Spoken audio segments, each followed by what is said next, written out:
Welcome to the channel physics by IITians. हम लोग discuss कर रहे थे डायोड और डायोड से रिलेटेड वेरियस क्वेश्चंस जो प्रीवियस ईयर में पूछे गए हैं और पूछे भी जा सकते हैं। हम लोगों ने डिस्कस किया था कि कैसे हमारे जेनर बेस्ड डायोड काम करता है, क्या उसके बेसिक सर्किट्स होते हैं। उसके बाद हम लोगों ने डिस्कस किया था क्लीपर और क्लैम्पर सर्किट। तो क्लीपर में हम लोग डिस्कस कर चुके हैं पैरेलल क्लीपर और सीरीज़ क्लीपर के बारे में। हम लोग देख चुके हैं कि अगर हमारा आइडियल डायोड होता है तो उसमें नॉर्मली हम उसको सिंपली एक शॉर्ट सर्किट से रिप्रेजेंट कर देते हैं अगर वो फॉरवर्ड बायस में है। लेकिन अगर वो रिवर्स बायस्ड में होता है तब हम उसको एक ओपन सर्किट से रिप्रेजेंट करते हैं जिसका रेजिस्टेंस हम इन्फिनिट मानते हैं। लेकिन अगर आइडियल डायोड की बजाय हमारा सिलिकॉन या फिर जर्मेनियम डायोड होता है तो उसको हम शॉर्ट सर्किट के साथ साथ एक वोल्टेज सोर्स से भी रिप्रेजेंट करते हैं, जिसमें अगर सिलिकॉन है तो उसको हम 0.7 वोल्ट लिखते हैं, लेकिन अगर जर्मेनियम है तो उसको हम 0.3 वोल्टेज लिखते हैं। यहाँ तक हम लोग डिस्कस कर चुके हैं। आज हमारा टॉपिक रहेगा क्लैम्पर सर्किट्स के बारे में।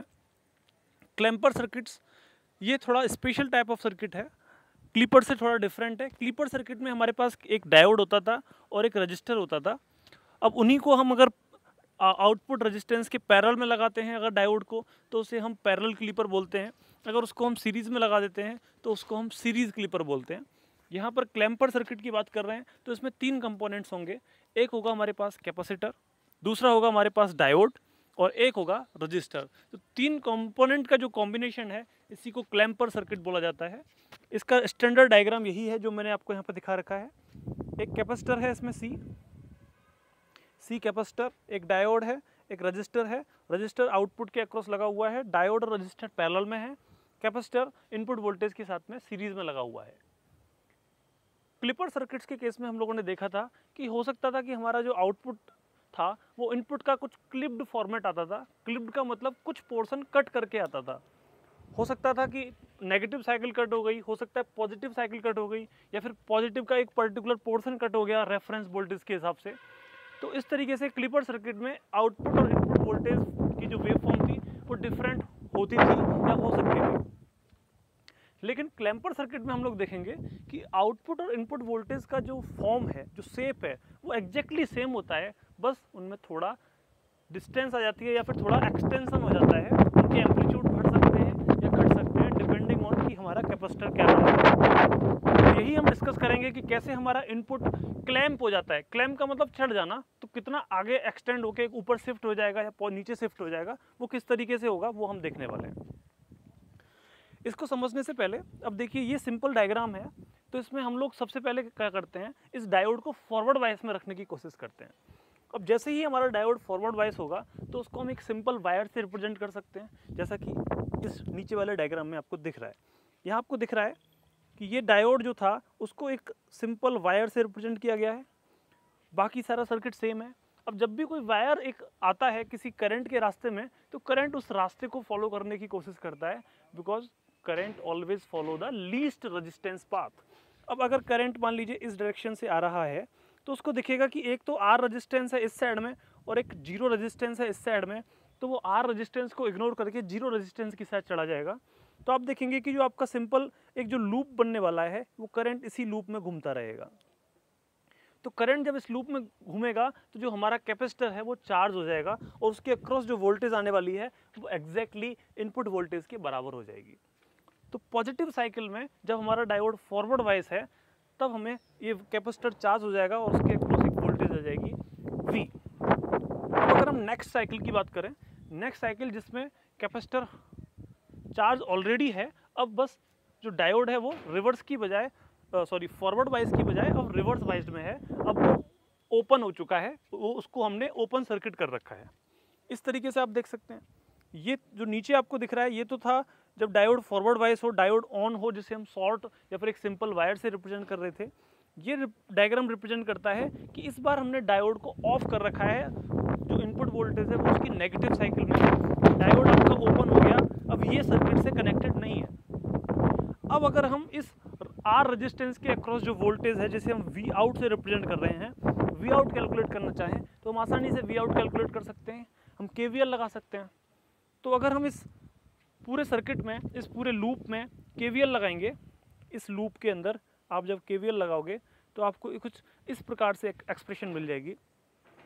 आपको मिलेगा माइनस वी माइनस जो ये वाली वी है वो तो है हमारी इनपुट के अक्रॉस वोल्टेज माइनस वी ये वाली, फिर कैपेसिटर भी ऑलरेडी वी वोल्टेज से चार्ज है तो दूसरा माइनस वी, इस रेजिस्टेंस के अक्रॉस वोल्टेज वी आउट है तो plus V out equals to 0। तो यहाँ से हम वी आउट कैलकुलेट करेंगे, जो आउटपुट वोल्टेज आएगी वो माइनस का 2 वोल्ट आ जाएगा या फिर 2V के बराबर आएगा। बेसिकली इनपुट हमारा कितना वोल्टेज था लेकिन आउटपुट हमारा -2V आ रहा है, तो ये -2 फैक्टर से नीचे की तरफ शिफ्ट हो गया होगा। तो अगर हम वेव फॉर्म ड्रॉ करना चाहते हैं, इनपुट वेव फॉर्म और आउटपुट वेव फॉर्म, तो हमें इस तरीके से वेव फॉर्म दिखेंगी। ये है हमारी इनपुट वेव फॉर्म जिसका पॉजिटिव साइकिल थी V वोल्टेज तक और नेगेटिव साइकिल थी -V वोल्टेज तक, लेकिन आउटपुट हमारा आ रहा है पॉजिटिव साइकिल में 0 आ रहा है और नेगेटिव साइकिल में -2V आ रहा है। तो आपको आउटपुट कुछ इस तरीके से दिखेगा। यहाँ पे वो 0 है, उसके बाद वो नीचे जाता है -2V की साइड में। तो इस तरीके से हम एक पर्टिकुलर क्लैंपर सर्किट को डिस्कस कर सकते हैं। अब इसी को और अच्छे से समझने के लिए हम एक और क्वेश्चन डिस्कस करते हैं जो सेम क्लैंपर सर्किट का ही है। अब इसमें क्या हुआ है, आपको एक फिर से स्क्वायर वेव फॉर्म इनपुट पर अप्लाई की गई है। आपका एक कैपेसिटर लगा हुआ है C, आपने एक डायोड लगा रखा है, डायोड के साथ सीरीज में एक वोल्टेज है 5 वोल्ट और एक रेजिस्टेंस है। अब डायोड को फॉरवर्ड करने के लिए आपको जो वोल्टेज है वो इस 5 वोल्टेज से कम रखनी पड़ेगी, तब हमारा डायोड होगा फॉरवर्ड वाइज में, क्योंकि ऊपर की साइड में अब ये डायोड का सिंबल कुछ ऐसे है। इसका मतलब ऊपर हमारा P है और नीचे ऊपर हमारा N है और नीचे हमारा P है। तो बेसिकली ऊपर की वोल्टेज अगर नीचे की वोल्टेज से ज़्यादा है तो हमारा डायोड रिवर्स बायस में हो जाएगा, अगर P की वोल्टेज N से ज़्यादा हुई तब ये फॉरवर्ड बायस में हो जाएगा। तो अगर हम इसे फॉरवर्ड में रखना चाहते हैं, देखिए किसी भी क्लैंपर सर्किट को सॉल्व करने से पहले फर्स्ट केस में हम उसे फॉरवर्ड में रखते हैं ताकि हमारा कैपेसिटर चार्ज हो जाए और उसकी वोल्टेज हमें पता चल जाए। जैसे ही कैपेसिटर की चार्ज वोल्टेज हमें पता चलती है, फिर नेक्स्ट साइकिल में हम डायोड को रिवर्स करते हैं और उस चार्ज्ड वोल्टेज को यूज करके हम आउटपुट वोल्टेज कैलकुलेट करने की कोशिश करते हैं। यही हमारा बेसिक प्रोसीजर है।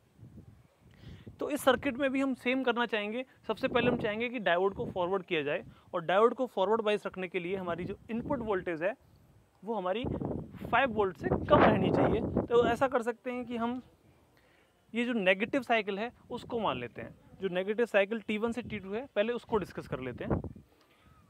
तो इस केस में हमारा डायग्राम कुछ ऐसे आएगा। डायोड हमारा हो गया फॉरवर्ड वाइज, जो वोल्टेज है आपकी वो 20 वोल्ट है, -20 है वैसे तो आप पॉजिटिव और नेगेटिव साइन लिख सकते हैं। इधर आपने पॉजिटिव लिख रखा है और इधर नेगेटिव लिख रखा है, तो वो 20 जो है वो -20 की तरह ही है। ये जो 5 वोल्ट आपको ऑलरेडी दे रखा है, डायोड आपका शॉर्ट सर्किट हो चुका है, करंट इधर से ही पास करेगा। तो आप इस VC वोल्टेज को कैलकुलेट कर सकते हैं। VC मतलब उस कैपेसिटर कितने वोल्टेज से चार्ज हो रहा है, वो VC वोल्टेज आप कैलकुलेट कर सकते हैं। तो जब आप इस लूप के अंदर KCL लगाएंगे किरचॉफ्स वोल्टेज लॉ, तो आपको मिलेगा -20 + VC -5 वोल्ट इक्वल्स टू 0। तो बेसिकली आपको जो कैपेसिटर की चार्ज वोल्टेज है, कितने वोल्टेज से वो चार्ज हो रहा है, वो आपको मिलेगा 25 वोल्ट। तो कैपेसिटर हमारा 25 वोल्ट से चार्ज हो गया। तो ये हमारा नेगेटिव साइकिल का केस हो गया, तो हमारा डायोड फॉरवर्ड। अब हम पॉजिटिव साइकिल में देखेंगे और देखेंगे कि डायोड रिवर्स बाइस्ड हो जाएगा और आउटपुट में कितना वोल्टेज आने वाला है। अब अगर हम नेगेटिव साइकिल की बात करते हैं, तो नेगेटिव साइकिल में आप देख सकते हैं डायोड हमारा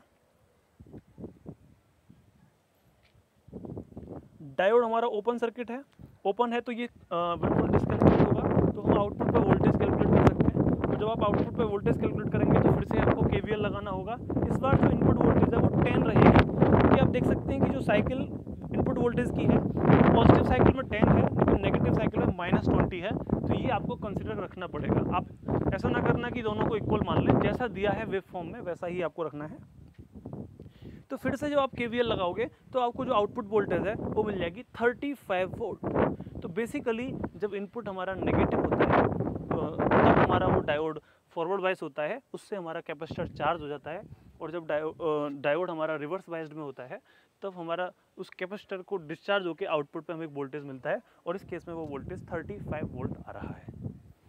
अब हमें पता चल गया कि पॉजिटिव साइकिल में क्या हो रहा है और नेगेटिव साइकिल में क्या हो रहा है। अब हम अपनी वेव फॉर्म ड्रॉ कर सकते हैं।